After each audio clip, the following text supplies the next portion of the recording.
शिव कथा में विराजमान सभी संत साधु ब्राह्मण जन तपस्वी जन साधक उपासक एवं सभी श्रोता भाई बहन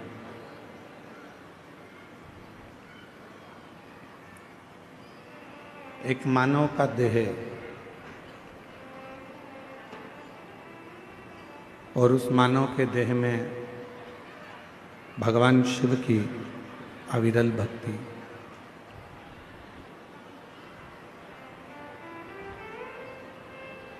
कहते हैं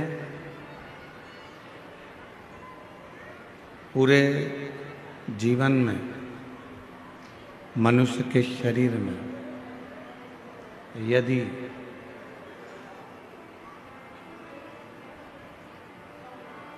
एक मिनट का भी शिव नाम हमारी जिह्वा पर आ जाता है तो हमारा संपूर्ण जन्म जो हमने मानव देह का लिया वो पूरा कृतार्थमय हो जाता है, धन्य हो जाता है।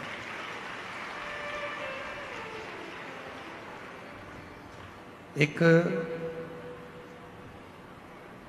मनुष्य ऐसा है जो पैसे वाले को ढूंढता है।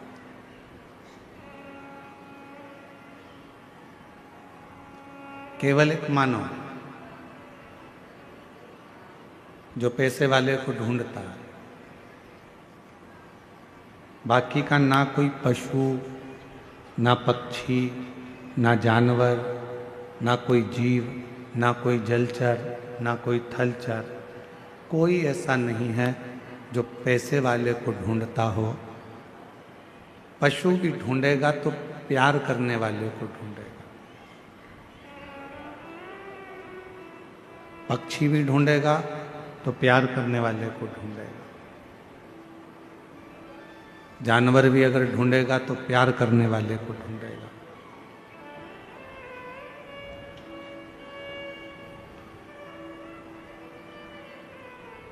मनुष्य पैसे वाले को ढूंढता है,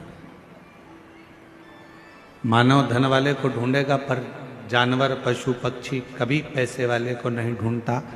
जानवर पशु पक्षी ये सब प्यार करने वाले को ढूंढते हैं कि हमें स्नेह कौन करे।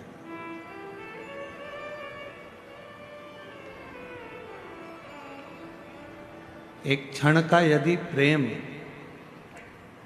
किसी पशु को, किसी पक्षी को, किसी जानवर को मिल जाता है तो वह आपसे दूर नहीं जाता और आपके पास आता है।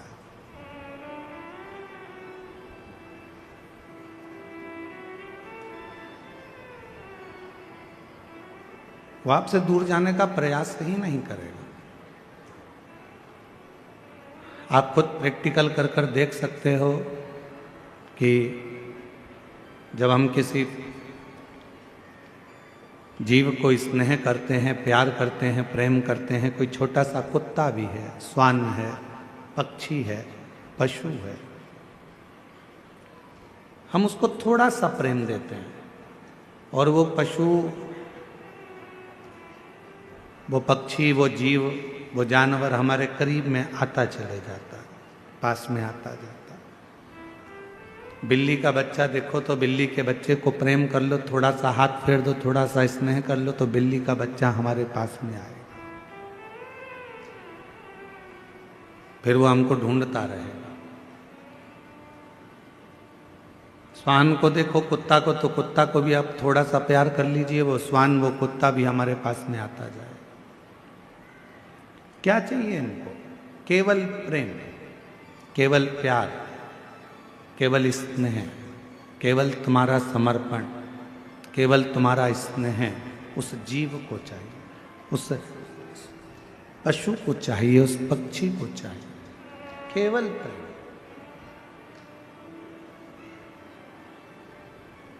और वो प्रेम के बल पर आपके प्रति इतना समर्पित हो जाता है, प्रेम के बल पर वो आपके प्रति इतना समर्पण धारण कर लेता है कि फिर आपको दुखी नहीं देख सकता।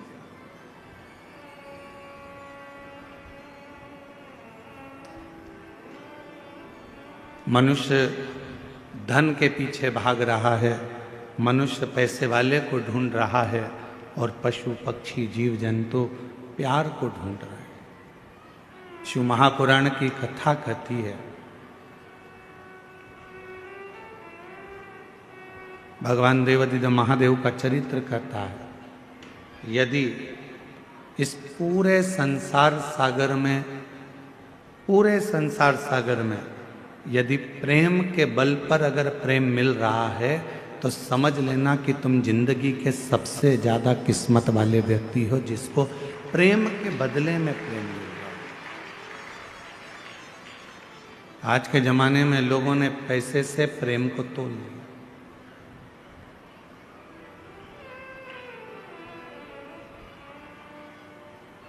हर व्यक्ति स्नेह कब करता है कि जब मुझे फायदा कहाँ से मिलेगा, मुझे कैसे प्राप्त होगा, मुझे धन कैसे मिलेगा, मुझे प्राप्ति कैसे होगी, इससे मैं क्या लाभ ले सकता हूँ, इससे मैं क्या प्राप्त कर सकता हूँ, ये वो विचार करता है।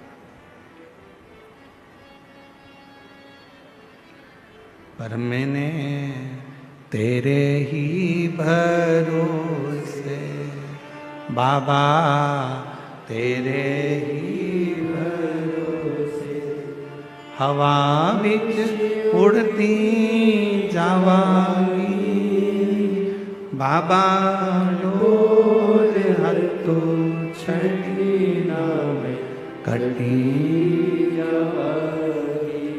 भोले मैं तेरी पतंग, शंभू मैं तेरी पतंग। शिव पुराण की कथा कर रही है, भगवान शंकर का चरित्र कर रहा है कि शिव जी का ना कोई दुश्मन है, भगवान शंकर का ना कोई द्रोही है। शंकर भगवान का ना कोई दुश्मन, ना कोई द्रोही, ना कोई घात करने वाला, ना कोई परेशान करने वाला। शंकर के सब प्रेम है। इंद्र के दुश्मन बहुत सारे मिल जाते हैं, देवताओं के बहुत दुश्मन मिल जाते हैं, पर मेरे भोले बाबा का कोई दुश्मन, कोई, मेरे शंकर भगवान का कोई द्रोही नहीं। कारण क्या है? 33 कोटि देवता में केवल एक देवता ऐसे हैं, वो देव अधिदेव महादेव ऐसे हैं जो पशु से भी प्रेम करते हैं, पक्षी से भी प्रेम करते हैं, जीव जंतु से भी प्रेम करते हैं, भूतों से भी प्रेम करते हैं, प्रेतों से भी प्रेम करते हैं। और चाहे वो डाकनी हो, पिशाचनी हो, भूत हो, चुड़ैल हो, कोई भी हो, मेरे शिव को मतलब नहीं है कि ये क्या है। मेरे भोले बाबा को मतलब नहीं है कि ये कौन है। मेरे भोले बाबा को तो केवल यह मालूम है कि ये मेरा है, मैंने संसार में जन्म दिया है। अगर ये संसार सागर में पैदा हुआ है, अगर ये संसार सागर में जन्म लिया है, अगर ये संसार सागर में आया है, तो ये मेरा अपना, ये मेरा है।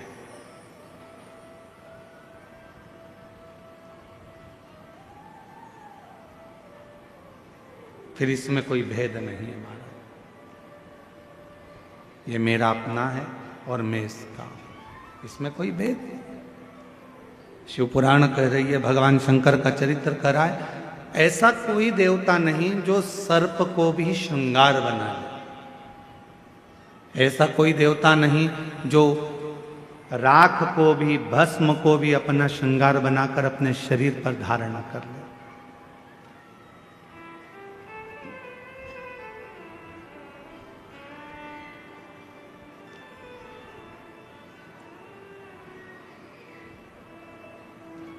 और शिव का डमरू डम डम बोले, अगम निगम के भेदी खोले। शिव का डमरू डम डम बोले, अगम निगम के भेदी खोले।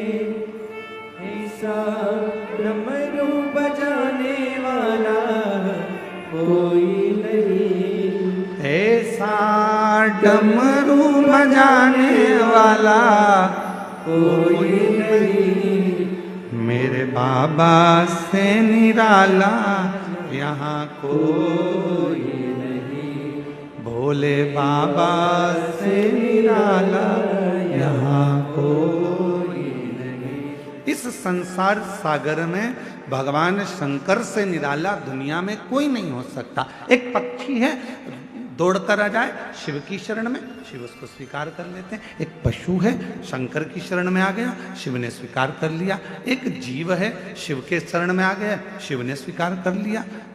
कौन है जिसको बाबा ने नहीं दिया?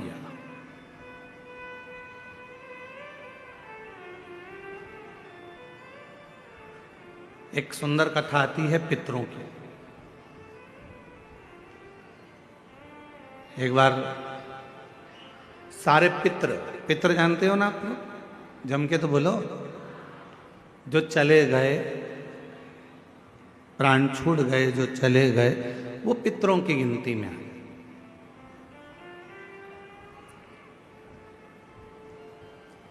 गर्भ में अगर कोई बच्चा मर गया, गर्भ से बाहर निकल कर मर गया, तो वो आहूतों की गिनती में आ गया, जो कुंवारी अवस्था में मर गया।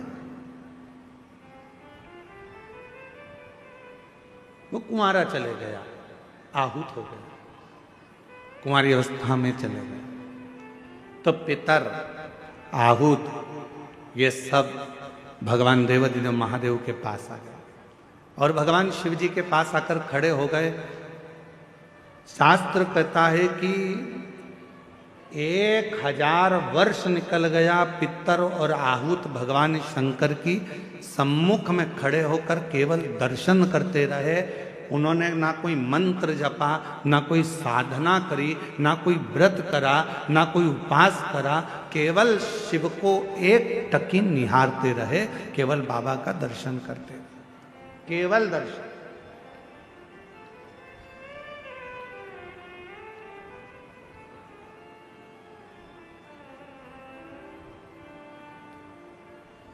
कितना फल है दर्शन का, जरा देखिएगा। 1000 वर्ष तक पितर, आहूत, ये सब शिव जी का दर्शन कर रहे हैं। 1000 वर्ष बोले कुछ नहीं है, ना मंत्र बोला, ना तप करा, ना साधना करी, केवल भगवान का दर्शन किया, खड़े रहे बस भगवान के इंतजार में। भगवान के नेत्र खुलेंगे, बाबा हमको देखेंगे, देखेंगे तब हमें वर देंगे। शिव जी 1000 वर्ष की समाधि में लीन थे।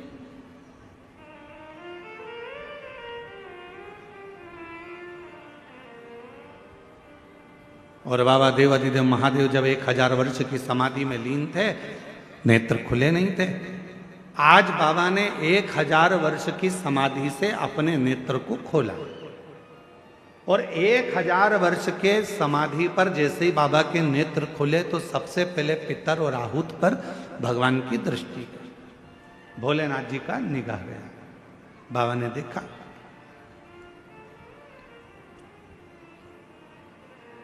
शिव जी ने पितरों को बुलाया, आहूतों को बुलाया और बुलाकर पूछा, क्यों भाई, क्या बात है, तुम यहां खड़े हो,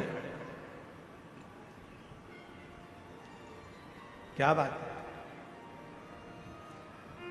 बस देवाधिदेव महादेव बाबा पूछने ही वाले थे, इतनी देर में नंदी दौड़कर आ गया। और नंदी दौड़कर आया और आते से ही भगवान भोलेनाथ जी से बोला, प्रभु आपने तो इनको अब देखा है, जितने समय से आप तप कर रहे हो उतने समय से ये बाहर खड़े होकर आपका दर्शन कर रहे हैं, इंतजार कर रहे हैं। नेत्र खुलेंगे, बाबा हमें वर देंगे, नेत्र खुलेंगे, बाबा हमें वर देंगे। 1000 वर्ष इन पितरों को हो गया, 1000 वर्ष इन आहूतों को हो गया, आपका दर्शन कर रहे हैं प्रभु, आप इन्हें वर दे दीजिए। शिव जी ने पितरों से पूछा, तुम क्या चाहते, तुम्हें चाहिए क्या? आहूतों से पूछा, तुम्हें क्या चाहिए, तुम बोलो। पितर और आहूत दोनों एक ही बात बोले, प्रभु संसार के लोग श्राद्ध पक्ष में हमको जल देंगे। संसार के लोग जब श्राद्ध आएगा, 16 श्राद्ध 16 दिन के आएंगे, तब ब्राह्मण को भोजन कराएंगे, पिंडदान करेंगे, तर्पण करेंगे, श्राद्ध करेंगे, तर्पण में जल देंगे, तब हमको जल प्राप्त होगा, तब हमको भोजन प्राप्त होगा, तब तक हम भूखे रहेंगे। इसलिए प्रभु एक कृपा कर दो कि ऐसी कोई व्यवस्था कर दो कि घर के लोग, परिवार के लोग, कुटुंब के लोग, कोई भी प्रतिदिन या हफ्ते में एक बार कैसे भी उनके माध्यम से हमें जल प्राप्त हो जाए और हम तृप्त हो जाएं। भगवान देवाधिदेव महादेव ने वर दे दिया पितरों को, आहूतों को। क्यों चिंता करते हो? जब संसार का मनुष्य मेरे शिवलिंग पर जल चढ़ाएगा, वो जल बहकर जब नीचे की ओर आएगा और अशोक सुंदरी से स्पर्श कर कर आगे बढ़ेगा, उसी समय पर आपको वो जल प्राप्त हो जाएगा और सारे पितृ और आहूत तृप्त होते चलेगा। वो जल आपको वहां प्राप्त होगा।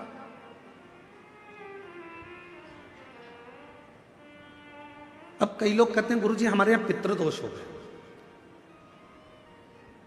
कोई कहते हैं गुरुजी हमारे यहाँ आहूत दोष हो गया, पितृदोष हो गया, हमारे यहाँ ये दोष लग गया, हमारे यहाँ वो दोष लग गया। किसी ने बताया कि हमारे यहाँ कोई टोना कर गया, कोई ने बताया हमारे यहाँ कोई टोटका कर गया, कोई ने बताया हमारे यहाँ कोई ने विद्या कर दी, कोई ने कहा हमारे यहाँ ये हो गया। शिव महापुराण की उमा संहिता कहती है, जो भगवान शंकर को जल चढ़ाता है, जल चढ़ाते समय उसके जितने भी दोष हैं, चाहे पितृ दोष हो, चाहे आहुत दोष हो, चाहे वासुक दोष हो, चाहे कालसर्प दोष हो, जितने भी दोष होते हैं वो सारे दोष अपने आप समाप्त होते चले जाते हैं। और याद रखना, जो भगवान शंकर पर चढ़ा हुआ जल थोड़ा सा झेल कर लेकर आता है और अपने घर के दरवाजे पर छींटता है, दुनिया में किसी की सामर्थ्यता नहीं है कि कोई तुम्हारे ऊपर टोना कर दे या तुम्हारे को तकलीफ दे।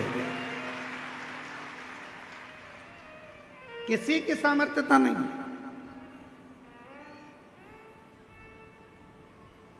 हम तो बाबा के भरोसे चलते हैं, हम तो बाबा के भरोसे चलते हैं। ये दुनिया वाले जलते हैं, ये दुनिया वाले बोलो बोलो जलते हैं। हम तो बाबा के भरोसे चलते हैं, डमरू वाले के भरोसे चलते हैं, काशी वाले के भरोसे चलते हैं, सीहोर वाले के भरोसे चलते हैं, देवघर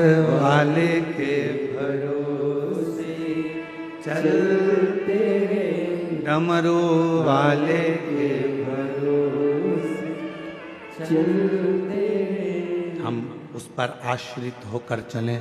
जब हम पूर्ण आश्रित हो जाएंगे तो वो हमको संभाल। क्या चाहिए मेरे भोले बाबा को?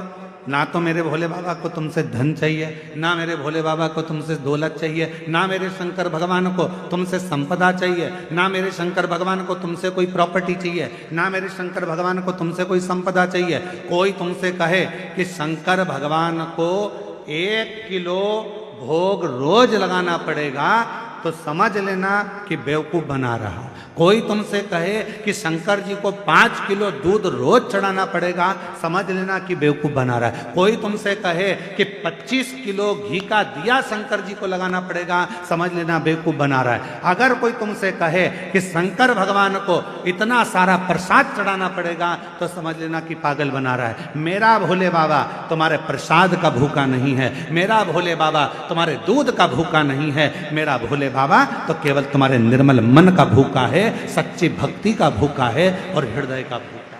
तुम्हारे मन से, तुम भाव से एक चावल का, मात्र एक चावल का दाना यदि शंकर भगवान को समर्पित करते हो, शिव उसको स्वीकार करते हैं। आप 1 लोटा जल शंकर भगवान को समर्पित करते हो, शिव उसको स्वीकार करते हैं। आप 1 चम्मच में से भी आधी चम्मच यदि देसी गाय का, हमारी वेद लक्षणा देसी गाय का यदि दूध आधी चम्मच से भी आधी चम्मच यदि आप शिव को दे रहे हो, शिव स्वीकार कर रहे हैं। फिर आप केमिकल का दूध मत चढ़ाओ, थैली का दूध मत चढ़ाओ, ये इधर उधर से आया हुआ दूध भगवान को मत चढ़ाओ। आप तो देसी गाय का 1 आधी चम्मच से भी आधी चम्मच दूध अगर शिव को दे रहे हो तो शिव स्वीकार कर रहा है। यहाँ ये पूरी शिव महापुराण में कहीं पर नहीं लिखा कि 5 किलो तुम्हें लड्डू देना पड़ेगा, कि 1 किलो तुम्हें पेड़ा देना पड़ेगा, या 1.25 किलो तुम्हें चूरमा देना पड़ेगा, या 25 किलो तुम्हें दूध देना पड़ेगा। कहीं नहीं लिखा, कहीं नहीं। और आपको हमारी बात पर भरोसा जरूरी नहीं है कि सीवर वाला महाराज बोल रहा है तो अपन इनकी बात पर भरोसा कर ले। आप तो गीता प्रेस गोरखपुर की शिव पुराण को लेकर आओ, और गीता प्रेस गोरखपुर की शिव महापुराण की पोथी को लेकर आओ और अपने घर में बैठकर उसको पढ़ो। उसमें आप पढ़ोगे तो उसमें कहीं नहीं लिखा कि शंकर भगवान को 5 किलो की, 10 किलो की, 100 किलो की, 25 किलो की, 1.5 किलो की, 2 किलो भगवान को भोग लगाना पड़ेगा। ना ना ना, जो जैसी भावना लाया वो वैसा ही फल पाया। जो जैसी भावना लाया वो वैसा ही फल पाया। नहीं खाली उसे लौटाया वो मन ही मन हर्षाया। और कर दिया माला माल काशी वाले, लुटा दिया भंडार काशी वाले। ओ लुटा दिया भंडार काशी वाले, कर दिया माला काशी वाले। आडंबर में मत पड़ो। कोई तुमसे कहे कि इतना देना पड़ेगा, कोई तुमसे कहे कि हमें भगवान की ऐसी पूजन करना है, इतना रुपया जमा करना पड़ेगा, हमें भगवान की ऐसी आराधना करना है, तुम्हें इतना पैसा देना। ना ना ना ना, भगवान धन से नहीं, भगवान मन से प्रसन्न। उसकी प्रसन्नता उसका मन है।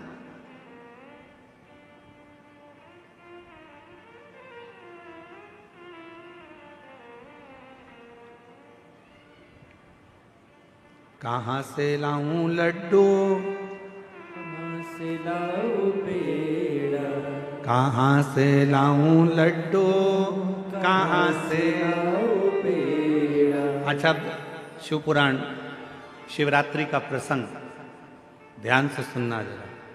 शिव महापुराण में शिवरात्रि के प्रसंग का वर्णन है। एक भील के ऊपर, वन में रहने वाला वो भील के ऊपर कर्जा हो गया था। कर्जा,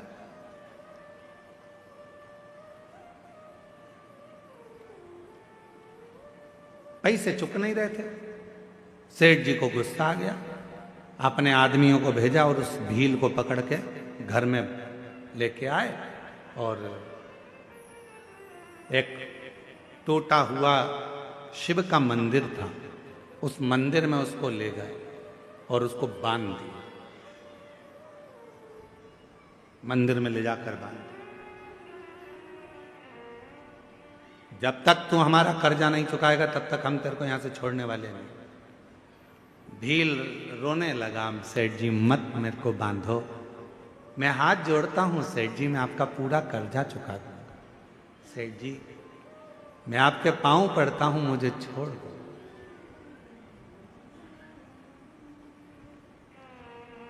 आज का पूरा दिन है, आज की पूरी रात है, कल तक मेरा कर्जा चूक जाना चाहिए। कर्जा नहीं चुका तो फिर लाकर बांध दूंगा और मारूंगा। बस वो भील की आंख से आंसू निकलते रहे। पैसा कहां से लाऊं? मैं तो थोड़ा बहुत जीव जंतु को मारकर, मांस एकत्रित कर कर लोगों का वो बेच देता हूं और उसी का धन इकट्ठा हो जाता है। अभी तो 8 दिन हो गए, रोज बन जाता हूं पर कोई जीव जंतु भी नहीं मिलता जिसको मारकर मैं उसका मांस बेचूं और मुझे पैसा मिल जाए। कहां जाऊं, कहां जाऊं, क्या करूं? रो रहा, आंखों से आंसू बह रहा, नेत्रों से नीर बह रहा।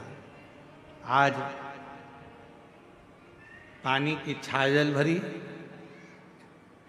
बेलपत्र के वृक्ष के ऊपर रात्रि के समय चढ़ गया। मालूम नहीं है कि आज शिवरात्रि है, उसको ज्ञात नहीं है कि आज शिवरात्रि है।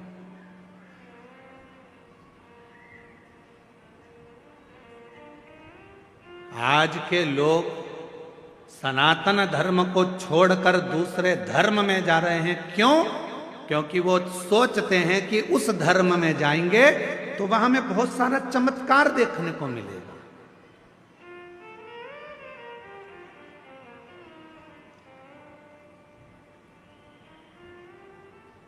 उस धर्म में जाएंगे तो हमको ना जाने थोड़ा थोड़ा कुछ अच्छा देखने को मिलेगा।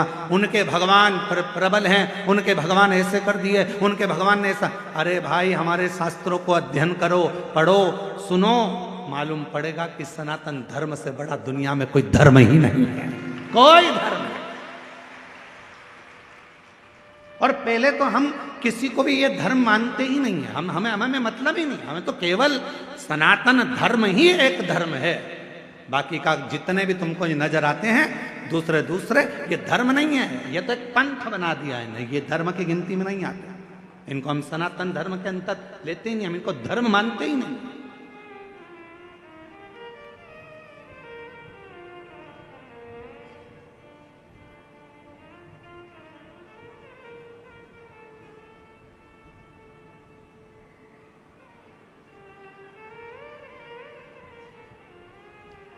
एक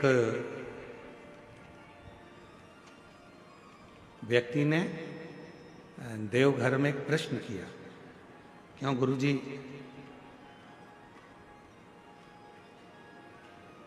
आपके सनातन धर्म में गौ माता को माता क्यों कहते हैं?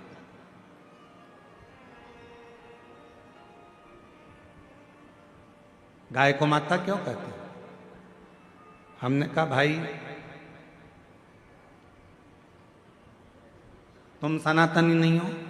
कहा नहीं, हम दूसरे को मानते हैं। हमने कहा ठीक है।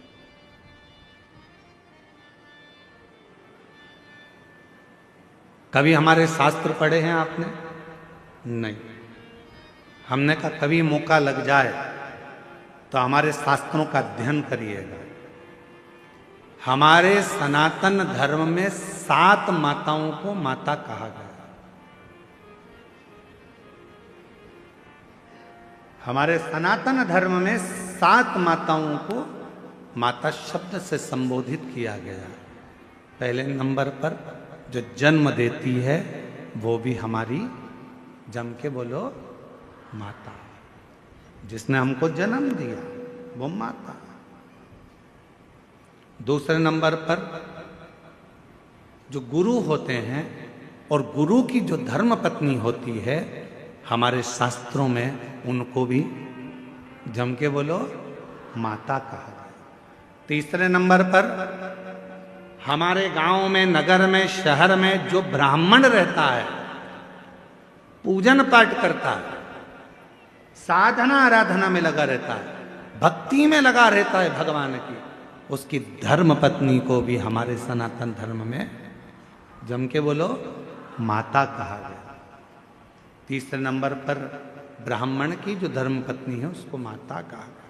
और चौथे नंबर पर राजा, जो नगर का राजा होता है, राज्य का जो राजा होता है, उस राजा की जो धर्म पत्नी होती है हमारे सनातन धर्म में, उसको भी माता कहा। महाराज,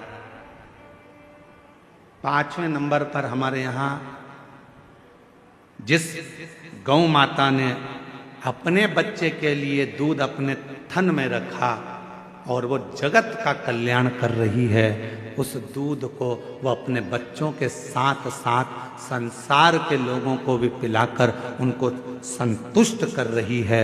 भारत की इस पवित्र भूमि पर सनातन धर्म में 5वें नंबर पर उसको भी माता कहा गया है। उसको भी। 6ठे नंबर पर धात्री। कभी कभी किसी माता के बच्चे को जन्म देने के बाद दूध नहीं आता, कभी कभी किसी किसी माता को बच्चे को जन्म दिया माता ने और उसको दूध नहीं आता, तो वो क्या कहती है, मेरा बच्चा भूखा मर जाएगा, कोई इसको दूध पिला दो। और वो बच्चे को कोई दाई हो, कोई सेविका हो, कोई हो, और वो उस बच्चे को दूध पिलाती है। तो हमारे यहाँ शास्त्र में उस धात्री को भी माता कहा गया है, उस धात्री को भी माता। छठे नंबर धात्री को भी मां कहा। और हमारे शास्त्रों में सनातन धर्म में 7वें नंबर पर ये वसुंधरा को, ये पृथ्वी को, ये भूमि को, ये धात्री को, ये वसुंधरा को, पृथ्वी को, भूमि को भी हमारे यहाँ माता से संबोधित किया गया, जो हमेशा देती रहती है, तुमसे कुछ लेती नहीं, कुछ नहीं।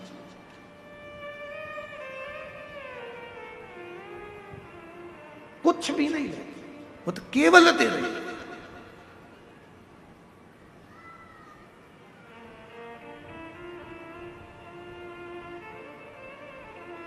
उसका काम है केवल देना ही देना। क्या देती है गौ माता? आपसे दरवाजे पर खड़े होकर मात्र एक रोटी की चाह करती है गौ माता। दरवाजे पर आकर गौ माता कब खड़ी होती है? शिव महापुराण की कथा कहती है, यदि तुम्हारे घर के दरवाजे पर मुख कर कर गाय तुम्हारे घर की ओर देखती है, गौ माता तुम्हारे घर की ओर मुख कर कर जब खड़ी होती है और उसकी श्वास जब तुम्हारे घर के अंदर जाती है, तुम अंदर जाकर एक रोटी लाकर उसको देते हो, उतनी देर में वो खड़ी खड़ी अपनी श्वास को तुम्हारे घर के अंदर छोड़ती है। अर्थात तुम्हारे यहाँ कोई बहुत बड़ा दुख आने वाला था, तो वो गौ माता अपनी श्वास से अंदर शिव की स्तुति करती है, श्वास को छोड़कर जो दुख आने वाला है उसको निगल लेती है, और वो गौ माता एक रोटी लेकर तुम्हारे दरवाजे से चली जाती है। चलिए, आज कितना कितना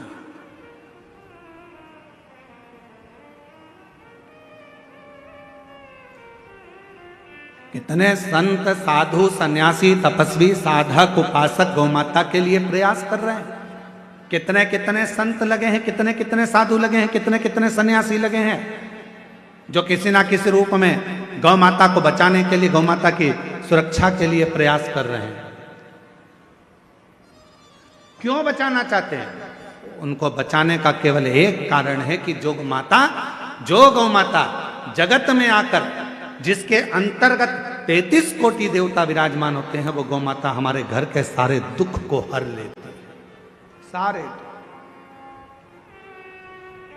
सुख प्रदान करती है।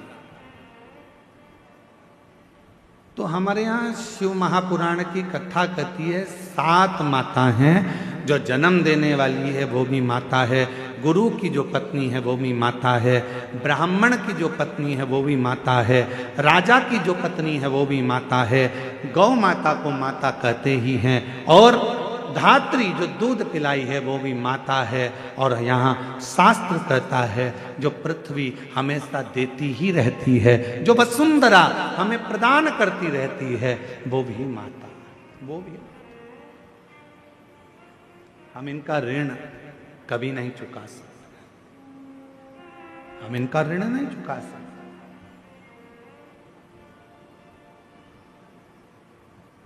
इनका ऋण चुकाने के लिए बहुत बहुत प्रयास करना पड़ेगा, बहुत प्रयास। कितना सुंदर कहा है, एक व्यक्ति कहता है कि गुरुजी, मैंने कभी कोई कर्जा नहीं लिया और मरूंगा तो बिना कर्जे के जाऊंगा। अब उसका शब्द सुना तो हमको बहुत तेज हंसी आई। हमने कहा ऐसा तो हो नहीं सकता कि तू बिना कर्जे के चले जाए। हे गुरुदेव, मैंने अपनी जिंदगी में कोई कर्जा नहीं लिया, पर मरूंगा तो बिना कर्जे के मरूंगा। 1 रुपए का कर्जा लेकर नहीं जाऊंगा, किसी का कर्जा लेकर नहीं मरूंगा। पर हमारा तो शास्त्र कहता है कि व्यक्ति बिना कर्जे के मरता ही कहाँ है, मरेगा अंतिम संस्कार होगा, लकड़ियां शरीर के नीचे लगाई जाएगी।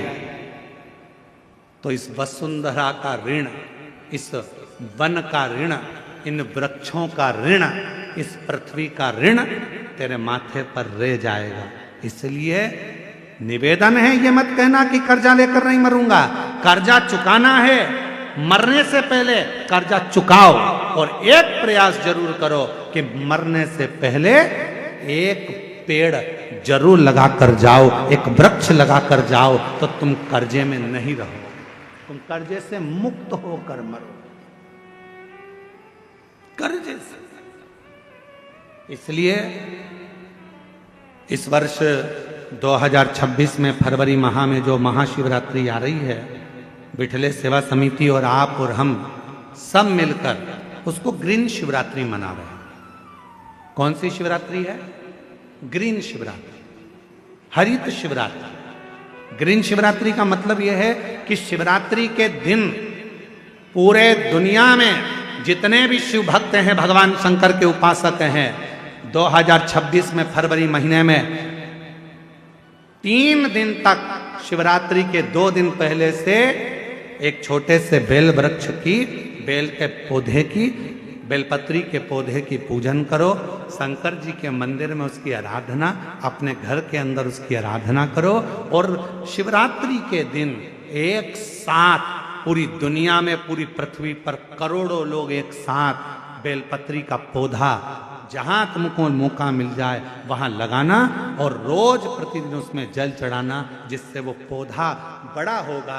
अपन मर भी जाएंगे तो अपने हाथ का लगा हुआ वो पौधा पेड़ बनेगा और उसकी बेलपत्र शिव जी को चढ़ती रहेगी और अपना आनंद पाएगा। इसलिए उसको ग्रीन शिवरात्रि कहा। एक ग्रीन शिवरात्रि का ये अवसर 2026 में जो फरवरी के महीने में महाशिवरात्रि आ रही है, उसको संपूर्ण दुनिया, संपूर्ण विश्व उस शिवरात्रि को ग्रीन शिवरात्रि के रूप में माने। लगाओ एक एक पौधा, भगवान शंकर के नाम का बेलपत्र के पौधे का स्मरण करो, लगाओ। अपने जीते जी एक पौधा लगा कर जाओ, जिससे मरने के बाद हम शंकर की पूजा नहीं कर सकते तो हमारा लगाया हुआ वो पेड़ बेलपत्री का, उस वृक्ष की पत्ती टूटकर शंकर जी को चढ़ेगी। अब ये तुम बेलपत्री लेके आए हो, ये बेलपत्री तुम लेके आए हो, शंकर जी को चढ़ाया। मेरी जीजियां सिर पे पल्लू ले लेके और बेलपत्री बड़े प्रेम से चढ़ा रही थी, तो हम उनका मुंह देख रहे थे। तो हम सोच रहे थे, ना जाने कहाँ कहाँ के पेड़ की, ना जाने किस किस ने पेड़ लगाया होगा। भगवान जाने जिसने पेड़ लगाया होगा उसकी बेलपत्र टूटकर शिवपोथी पर आ रही है। ये चढ़ाने वाले तो धन्य हैं, पर इनसे ज्यादा धन्य है वो व्यक्ति जिसने ये पेड़ लगाया था और जिसकी बेलपत्र शिव जी की।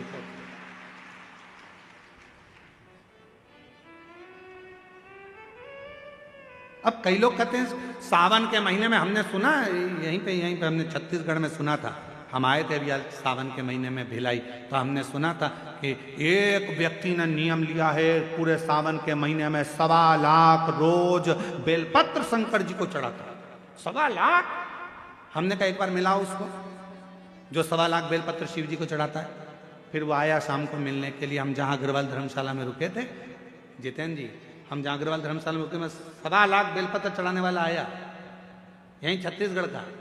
फिर हमसे मिला, हमने उसको प्रणाम किया, हमने कहा धन्य आप, 1.25 लाख बेलपत्र चढ़ाते हो शंकर भगवान को।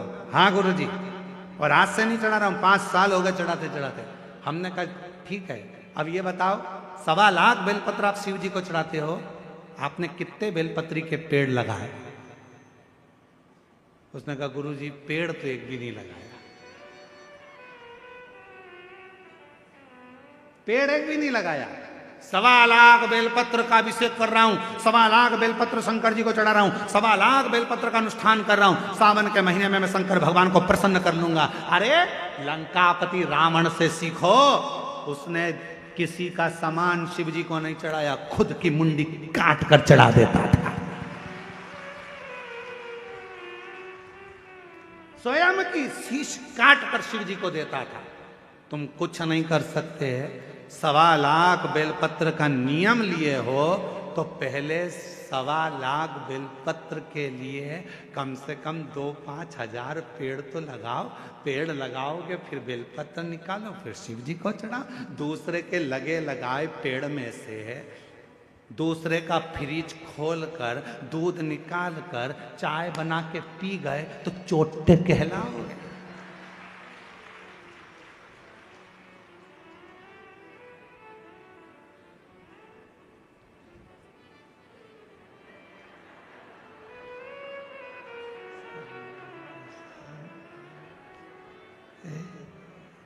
श्री शिवाय नमस्ते, श्री शिवाय नमस्ते।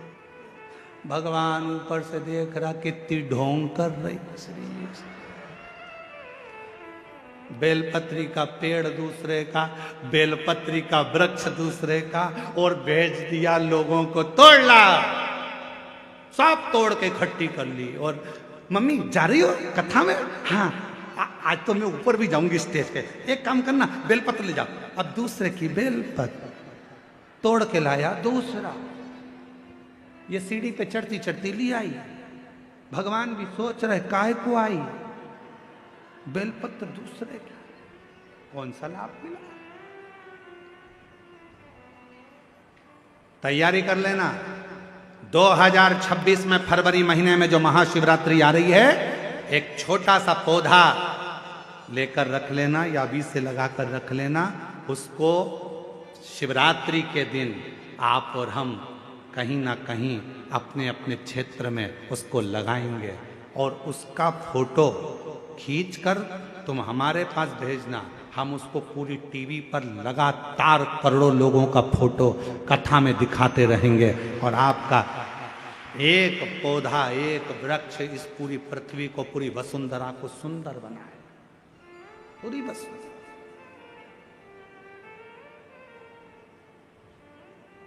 बोलो बोलो, तैयार हो?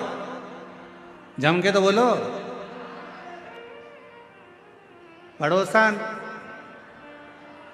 नहीं, तुमसे नहीं बोल रहा, तुम्हारे पड़ोसी टेंट वाले से पूछ रहा है। उधर वाले तैयार? इधर के पड़ोसी तैयार? बस तो फिर दोनों हाथ उठाकर हारा हारा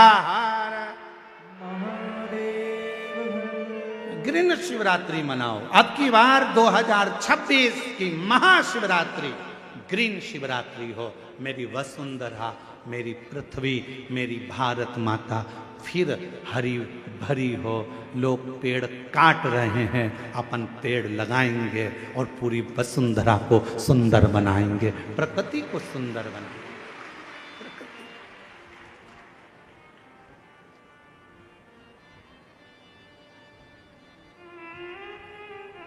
शिव है, शंकर, मां मां शिव कथा कर रही है, भगवान शंकर का पवित्र चरित्र कर रहा है। भगवान देवादिदेव महादेव की पवित्र कथा कर रहा है। शिव को तुमसे कुछ नहीं चाहिए।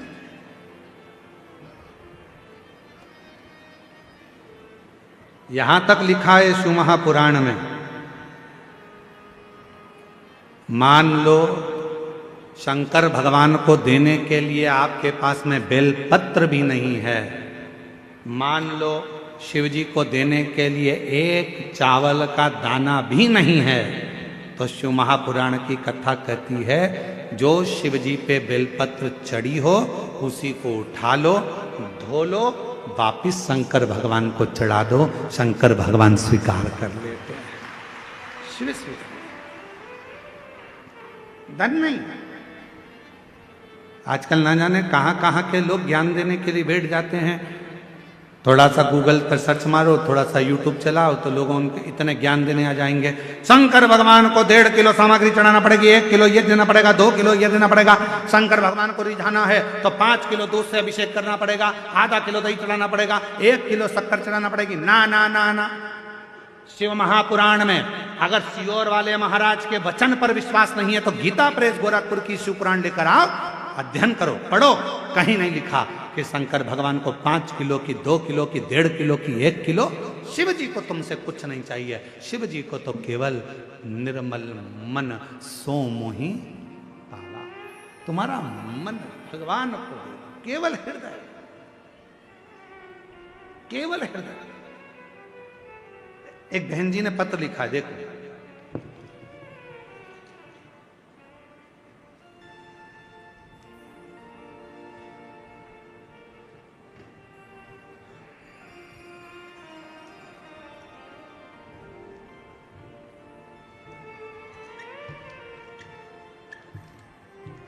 मैं भगवती मांडवी, पति श्री मुकेश मांडवी, हम छत्तीसगढ़ जिला के कांकेर ग्राम देवी नवा गांव से आए हैं।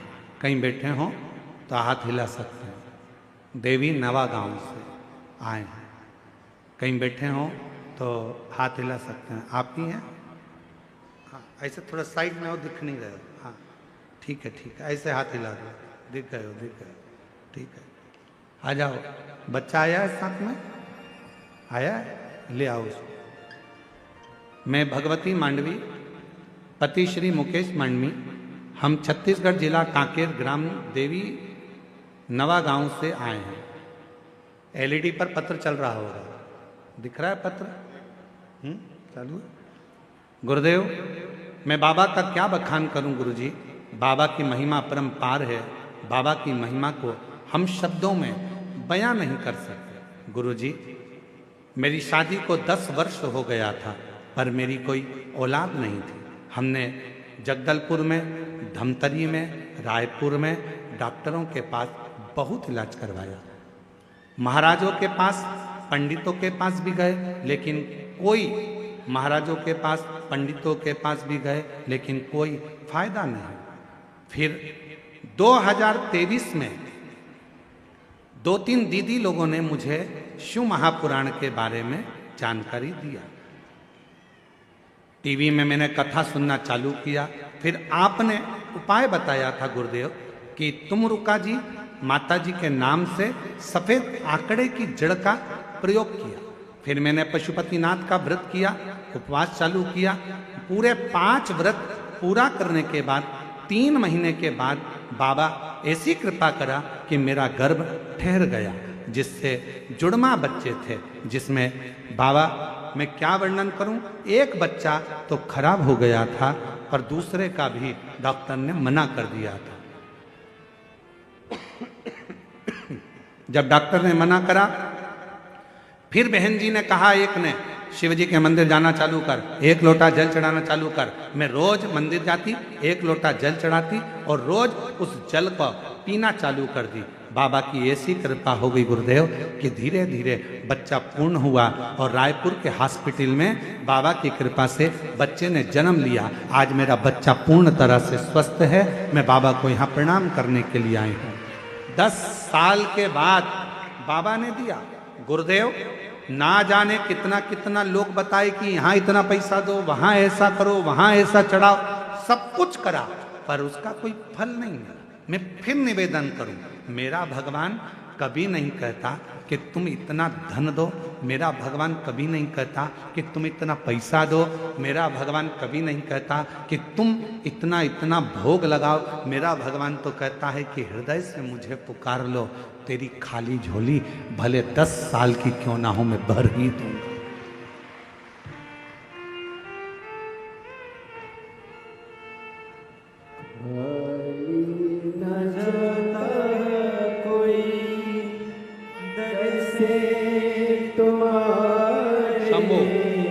प्रणाम करो। न जाता कोई दर से तुम्हारे, मैं भी खड़ी हो नंदी बाहे पसारे। अपने जोरदार ताली बजाओ। 10 साल के बाद हुआ। लगा लो गिरा जा रहा हूँ, उठा लो भोले अपने दर से अब तो न डालो, गिरी जा रही हूँ, उठा लो, उठा लो। आप दिल से उसको पुकारो। तुम्हारे धन से शिव प्रसन्न नहीं हो सकता, तुम्हारी संपदा से शिव प्रसन्न नहीं हो सकता, तुम्हारे बंगले से शिव प्रसन्न नहीं हो सकता। शंकर को प्रसन्न करने के लिए केवल तुम्हारा भाव शुद्ध चाहिए, शुद्ध।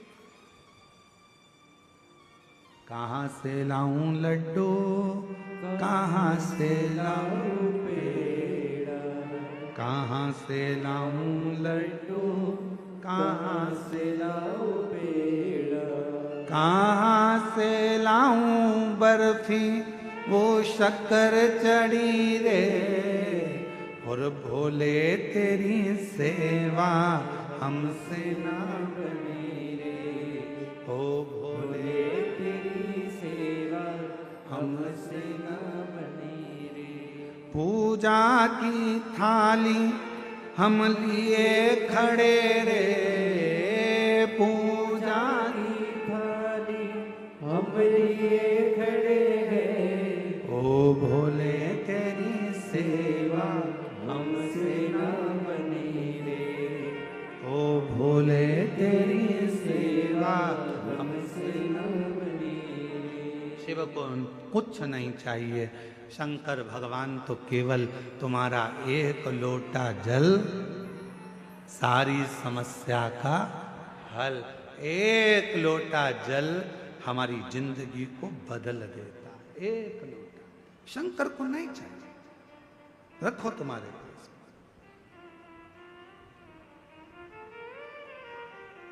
तुम्हारा धन, तुम्हारी दौलत, तुम्हारी संपदा, तुम्हारा वैभव, तुम्हारी सत्ता, सब तुम्हारे पास। शिव को दौलत से मत रिझाना, शंकर भगवान को वैभव से मत रिझाना।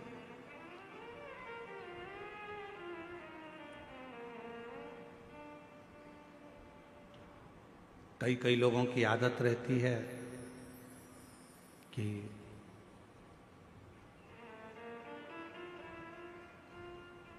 मेरे पास इतना धन है, मैं ऐसा कर सकता हूं।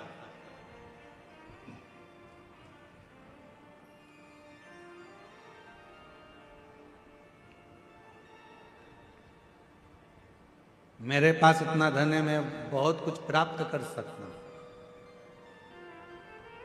कब, क्या, कहां देगा, ये बाबा ही जानता। बाबा, कभी आप लोगों ने टीवी पर सुना होगा, माननीय छत्तीसगढ़ शासन के जो माननीय मुख्यमंत्री जी हैं विष्णुदेव सहाय जी, उनकी जो धर्मपत्नी है श्रीमती कौशल्या देवी सहाय जी, जब छत्तीसगढ़ में शिव महापुराण की कथा होती थी, आगे जगह नहीं मिलती थी तो टेंट के पीछे पंडाल में जैसे आप लोग बैठे हो, बहुत दूर दूर तक ऐसे पीछे कहीं बैठकर कथा सुनती थी। और ये हमने नहीं, उनके ही मुख के शब्द हैं, उन्होंने बताया और मंच पर भी कई बार बताया। ऐसे ही बैठकर, जैसे आप कथा श्रवण कर रहे हो, ऐसे ही बैठकर कथा श्रवण करती और दिल से भगवान का नाम का उच्चारण करती। हमें याद है जिस समय पर माननीय साई जी मुख्यमंत्री नहीं थे, उस समय पर उनकी आज भी उनकी धर्मपत्नी श्रीमती कौशल्या देवी सहाय जी डायरी में श्री शिवाय नमस्तुभ्यम, श्री शिवाय नमस्तुभ्यम, श्री शिवाय नमस्तुभ्यम लिखती रहती, पहले भी लिखती थी, जब मुख्यमंत्री पद पर नहीं थे उस समय पर भी लिखती थी, और आज भी मुख्यमंत्री पद पर हैं तो भी श्री शिवाय नमस्तुभ्यम, श्री शिवाय नमस्तुभ्यम पूरी डायरी भर लेती थी। और वो डायरी किताब जब भी हम छत्तीसगढ़ कथा करने आते थे तो वो हमको भेंट करती थी, गुरुजी हमने लिखा है। हम देखते पूरी पुस्तक श्री शिवाय नमस्तुभ्यम, श्री शिवाय नमस्तुभ्यम, श्री शिवाय नमस्ते। हमने कई बार पहले भी पूछा कि बहन जी, दीदी, एक बात बताओ कि आपको लिखने का समय मिल जाता? तो उन्होंने कहा, गुरु जी, ये जो कुछ भी है सब मेरे शंकर भगवान का दिया हुआ है और उनके लिए ही समर्पित है। शिव भगवान देवादिदेव महादेव, भगवान शिव।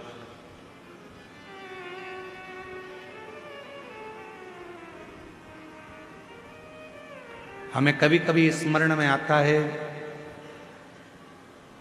कोटा राजस्थान में हम कथा करने के लिए गए और वहाँ के शर्मा परिवार ने कथा कराई, जो उस समय पर विधायक जी थे और अभी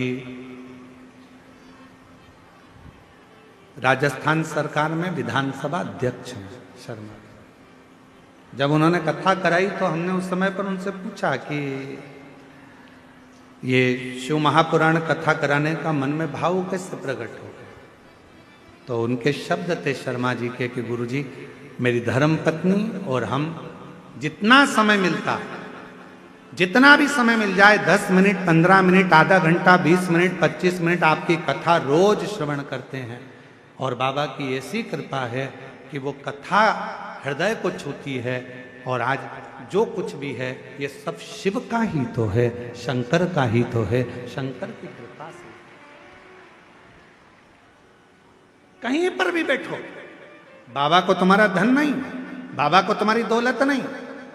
यहाँ पर बालोद वाली प्रतिभा दीदी बैठी हुई है, चौधरी जी, हमने एक बार उनसे भी पूछा, हाँ ये बेटी, तो हमने इनसे भी कहा कि बाबा की कैसी कृपा।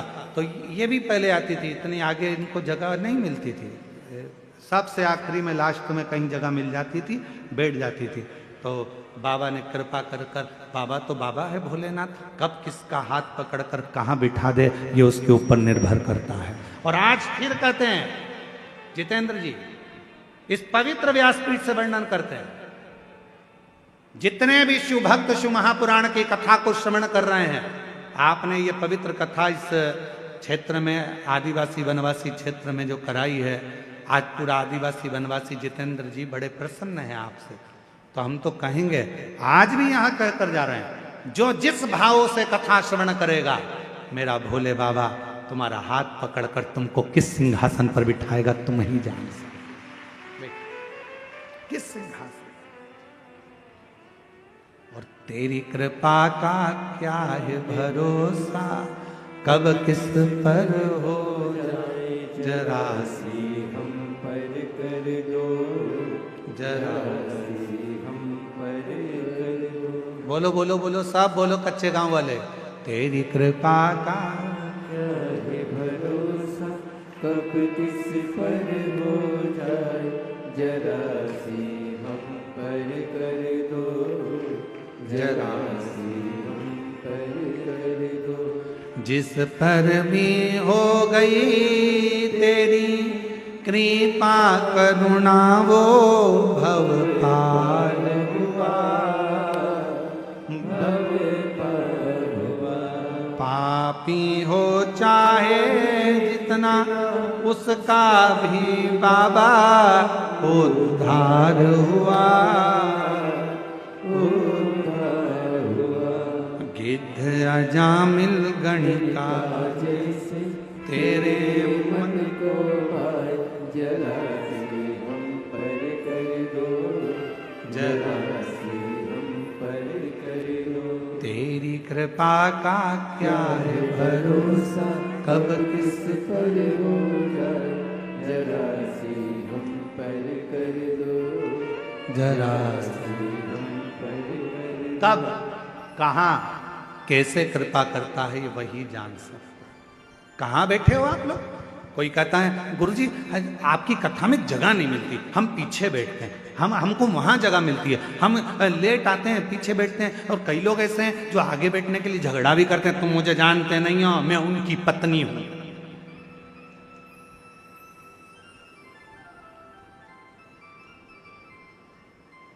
अब दरवाजे पे तो सारे पुरुष खड़े होते हैं और तुम चिल्ला कर कहती हो तुम मुझे जानते नहीं हो, मैं उनकी पत्नी हूं। और अगर वो कह दे तो तू भी मुझे नहीं जानती, मैं उसका पति हूं।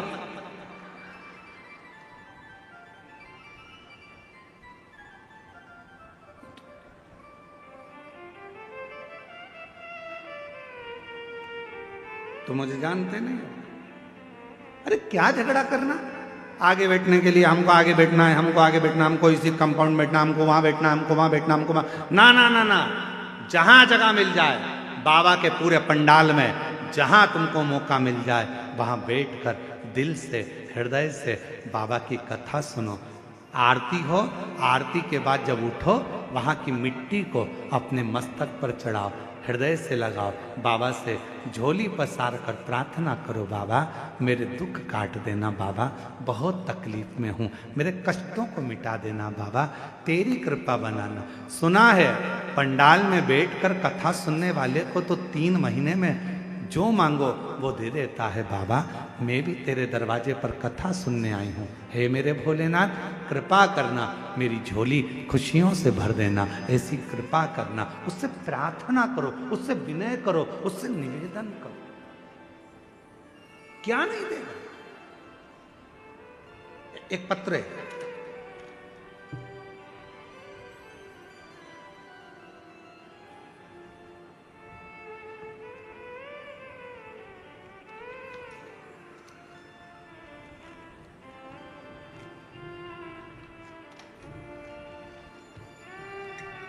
अनिमा रक्षित,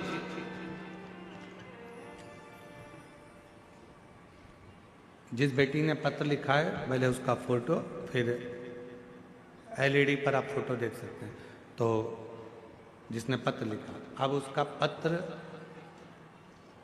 अनिमा रक्षित, स्वामी प्रताप कुमार रक्षित, मालदा पश्चिम बंगाल से है। कहीं बैठी हो तो हाथ हिला सकते हैं। मालदा पश्चिम बंगाल से आई हैं, अगर कहीं बैठी हो तो हाथ हिला सकते हैं। कहीं बैठे हो तो हाथ हिला सकती हैं। मालदा पश्चिम बंगाल से कथा सुनने आई हैं। अनिमा रक्षित, स्वामी प्रताप कुमार रक्षित, मालदा पश्चिम बंगाल से हैं। मेरा मोबाइल नंबर ये है। हम अपने भोले बाबा का महिमा का वर्णन करें गुरुदेव।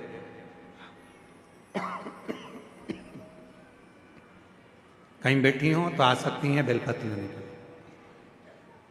आपकी बातें 2021 से 22 से सुन रहे हैं, हर दिन सुनते हैं। एक दिन भी आपकी कथा ना सुने तो हमें अच्छा नहीं लगता, और हम रोज पार्थिव शिवलिंग बनाते हैं। 2023 में मेरे पेट में बहुत दर्द हुआ और मैंने डॉक्टर को दिखाया तो अल्ट्रासाउंड कराने पर पता चला कि पित्ताशय में पथरी हो गई। जिस पथरी का पता चलने पर अगले सोमवार ही बाबा पर भरोसा कर डॉक्टर ने कह दिया गॉल ब्लैडर के अंदर स्टोन है, पित्ताशय के पास में पथरी है, इसका ऑपरेशन जरूरी है। ऑपरेशन सुनकर थोड़े से डर गए। अब करें क्या, स्त्री का जीवन है, अभी छोटा समय, कैसे हम ऑपरेशन कराएं। जानकर हमने पशुपति व्रत करना शुरू कर दिया। मैं शिवलिंग पर जल चढ़ाती, बेलपत्र रखती, फिर उस बेलपत्र पर जल को पीना शुरू किया। मैं रोज वहाँ बेलपत्र खाती, डॉक्टर की दवा भी लेती। 3 सोमवार पूरे करने के बाद मेरे ऑपरेशन की तारीख तय हुई। ऑपरेशन के लिए सारे टेस्ट करवाए और नर्सिंग होम में भर्ती हो गई।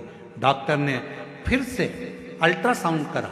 अल्ट्रासाउंड कराकर देखा तो मेरे पेट में पथरी थी ही नहीं। डॉक्टर ने कह दिया आपकी पथरी तो गल चुकी है, अब ऑपरेशन की जरूरत नहीं, अब ऑपरेशन की जरूरत नहीं।